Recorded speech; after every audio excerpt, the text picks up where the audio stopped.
a good conversation. I've been enjoying it. Yeah, it's always good times with good old DPR. You guys, you seem to be going around in circles though about this like evidence. We This were. evidence that We were. It is very interesting because when I'm in certain conversations, some people they they're able to sort of move past that, but in other cases, I'm in conversations where it's sort of like the talking point that someone has. So for me, whereas I'm really like I'm thinking, okay, let's talk about this. But when people get caught up on like he repeatedly would say, give me the evidence, give me the evidence, and I'm like, okay, wait, if this isn't really so much a conversation now, is it? As much as you wanted to make a point. right. What does how does evidence take away from the conversational value? Well, if someone asks me, for example, why do I believe in God? That is a very general question, and I think that it allows for the person to respond in a way that is presents a sense of trying to understand. But when someone says, Jack, give me evidence, and especially I think what happens oftentimes is people will say, Jack, give me evidence for your belief in God, when I haven't been presenting arguments to say that I can prove the existence of God. And so they begin the conversation with this sense of as though that's what I've been doing, when in reality that I've never done that. I've never gone about trying to say that I can prove the existence of God or give empirical naturalistic evidence for the existence of God. Right. So your belief in God, what's going on is these people that you're talking to assess belief differently than you. Because when they ask, why do you believe in God, the reason that they hold positive beliefs is because of evidence. So if I'm to ask you, why do you believe in God, I want to know, because I evaluate my beliefs in that way too, with evidence. They want to know, what kind of evidence are you assessing it based upon? So I guess my question then is, what do you assess it based on, if not evidence? Because I'm sure you agree that we need to assess beliefs based on something. Right. Otherwise, And just believe anything. and that's why my last question to DPR was to present how, even though a person may say, and I agree, many of the beliefs that I have are based upon what we would call, and in many cases would agree upon, the use of evidence. But, and DPR, I'm going to add you here in a second. My question to DPR was really to demonstrate that he actually does have a belief, and I'm sure he has multiple beliefs, that is not based upon evidence, but is based upon his use of reason as a means of justifying his belief. And he accepts that as being okay. And he accepts that as grounds for him actually telling me how it is that how I should go about talking about my beliefs. So to me, there seems to be a bit of inconsistency in this way. Did I make sense in terms of where the inconsistency's at? A little bit. I mean, I guess I was kind of caught up with saying that DPR has a positive belief. And I didn't say that. Okay, which belief are you referring to when you're talking about DPR having a belief that he has reasoned through, I think is what you said. His belief was that individuals who don't have evidence, quote-unquote evidence, for their belief in something should not be teaching other people that belief. Okay. That's a belief. That's a positive belief that DPR has, that is based upon, he's arrived at that conclusion based upon his use of reason. Not okay, based, I see what you're saying. right. You're saying people need to have evidence for the need to have evidence?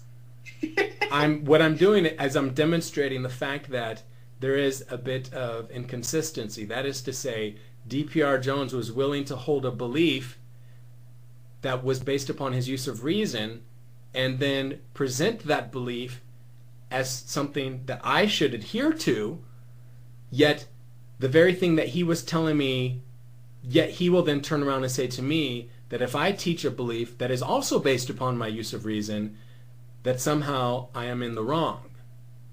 Yeah, but I thought that you may try to misrepresent my point, and if it isn't, then let me explain it.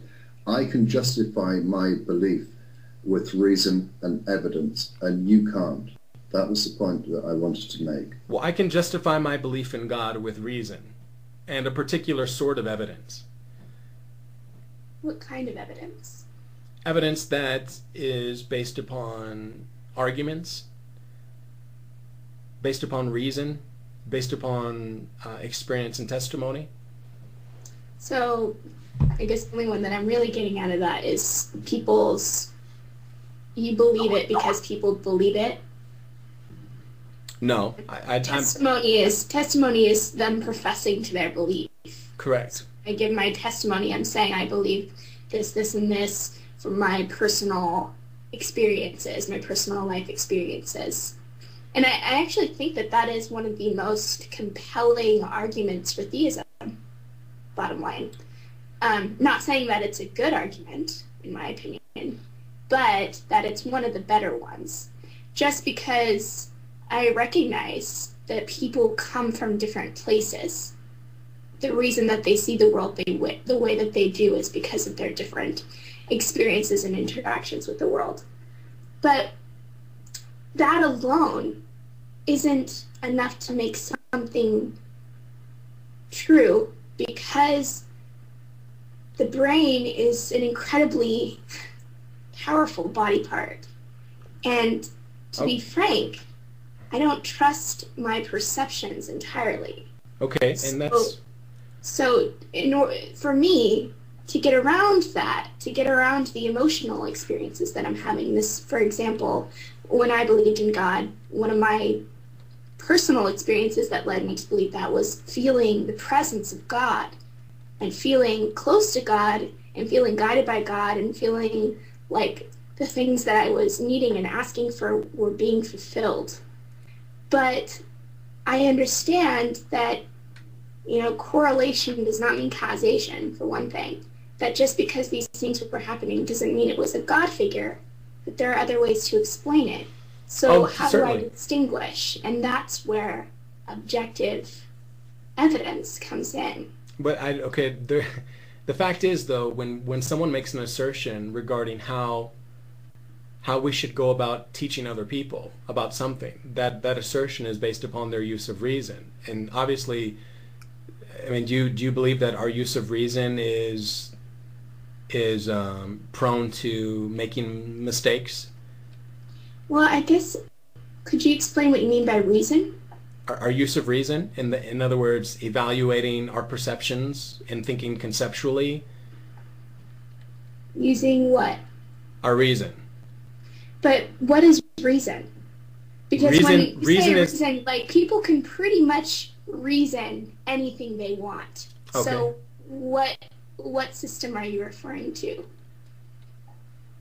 The process by which we go about determining how it is we will justify particular beliefs that we have, or use particular experiences as a means of justifying particular beliefs that we have, or go about evaluating the meaning behind the particular words that we have as a basis for establishing philosophical frameworks which we use as a grounds for establishing certain criteria, such as found in the scientific method.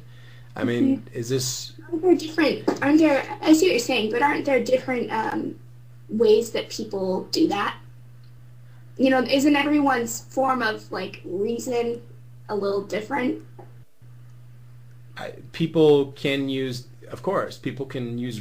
their capacity to think through various things in different ways. Mm-hmm. So is there any one right or wrong way that existence necessarily tells us we should have when it comes to which beliefs we consider to be true or false? I see what you're saying, and this is what I'm understanding you're saying. So tell me if I'm right or wrong here. I think that you're saying that there is an implied assumption with the type of evidence that people like myself and DPR demand for their beliefs. And myself. Okay, and yourself. There's an implied assumption that this is the correct way to figure out truth, that this is a legitimate way to assess beliefs, is with this particular type of evidence. And what you were saying earlier when I was listening to you with DPR was your evidence. Your evidence is my beliefs don't meet the standards of your evidence, but they meet the standards of my evidence. Is that right? Well, I mean, that's in short sort of what I presented to DPR. But the thing is, oftentimes what happens in those situations is someone will still say, well, present to me your evidence. I mean, at that point, the conversation really is no longer about a certain type of understanding regarding why someone, in other words, if I'm not saying, hey, I want to convince you, Laci, that God exists, and instead I'm just sort of sitting here and I'm like, yeah, I believe in God, and your response to me is, give me your evidence. Well, your approach is very, you've gone on the offensive. That is to say, you are questioning my belief. And if I give you my reasons for my belief and you respond, well, yeah, but Jack, where was the evidence in your belief? And I say, well, I mean, obviously if what I presented to you doesn't fall under what you count to be evidence, then I guess for you, I don't have evidence. But for me, my use of reason is a basis by which I would consider something to be evidence. In other words, when DPR says, I shouldn't teach something of which I don't have evidence for, that assertion, that positive belief that he has, is not based upon evidence. It's based upon his use of reason. How? What do you mean, how? I still don't really understand what you mean by reason, because... So how does someone go about arriving at a conclusion regarding a certain proposition?